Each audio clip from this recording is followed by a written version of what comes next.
There we go. Taut.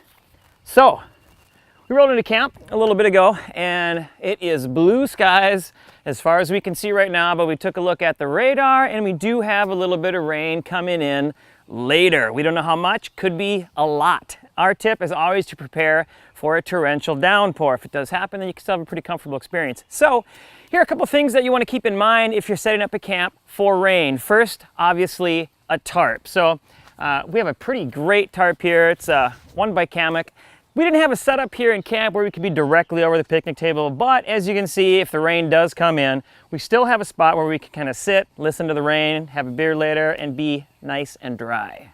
Every camper knows the value of duct tape. We always have it in the camp box. It's great for a gazillion things.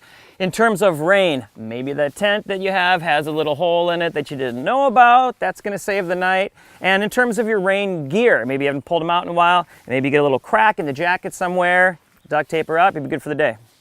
We talk about contractor bags a lot on the site. They're very durable, they're reusable if you're using for something other than garbage. In terms of rain, if someone forgot a poncho, you can always cut off the two corners, cut a little hole for the head, and you have a pretty durable poncho for the day. And as far as rain and gear, you can always toss your gear in here, give the head a little twist, put a rubber band around it, and everything's gonna be dry as a bone all day long. Make sure you have plenty of bungees and rope as well. You're gonna need both of those for setting your tarp up.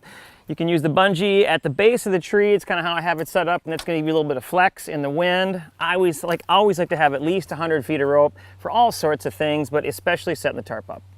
And last but not least, obviously your car is going to be the most safe haven if you have some crazy torrential storm coming in. If it gets crazy tonight, that's where we're going to put all of our camera gear and all the electronics. And then we're going to be hanging out in the tent, probably playing cards. Hopefully some of these were helpful.